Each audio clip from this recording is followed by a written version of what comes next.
Windows 10 gives you language options so that it's easier for you to type in or work with another language. So in order to see the language settings, I'm going to go to the start menu. I'm going to right click on this and I'm going to go to settings right over here. And from settings, you have to go to time and language over here, where on the left side you can find language. So let me just click on language over here.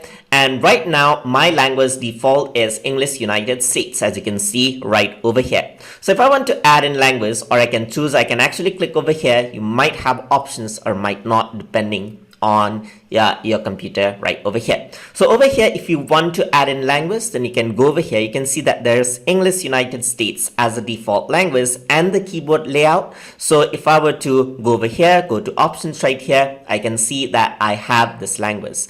So I'm using the QWERTY keyboard right now, which is US. So another common format for the keyboard layout is the UK standard. So a common error that many might face when using this keyboard setting, if they are in UK, is that when you press the @ key on your keyboard, you might get semicolons. So I'm just going to add a keyboard right here, and here there's a set of keywords that I can choose from. So I can use the Indian version of QWERTY, I can use the Irish version of QWERTY, and so forth. So let me just use United Kingdom, and now another keyboard has been added in. So over here you can see that there's English United States, as you can see, which is the default keyword, and I can change it into UK. So just to see how it looks like, I'm just going to go for the keyboard app over here, not this one. So I'm going to go for keyboard.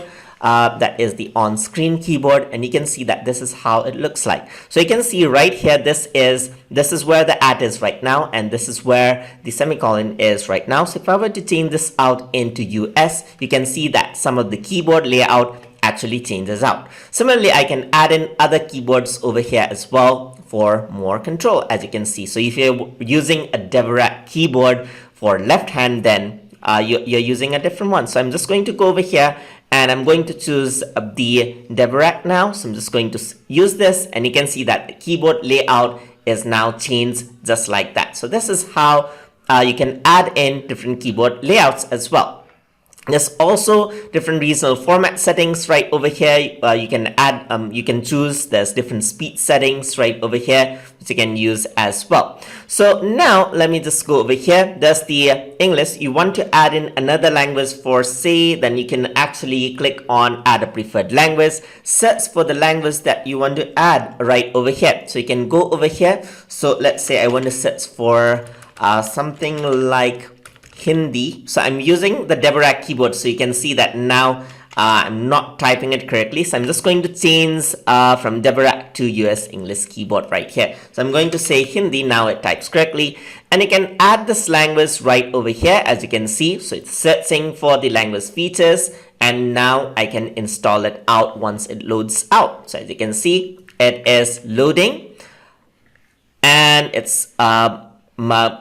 says I can set it as my default language. I can do handwriting recognition, so forth. I'm just going to install that out, and now Hindi gets installed as another language option on my computer as well, as you can see.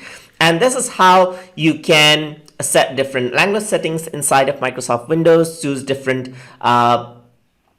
keyboard layout types. So hope you guys learned something as always, and as always, please like, comment, share, and subscribe.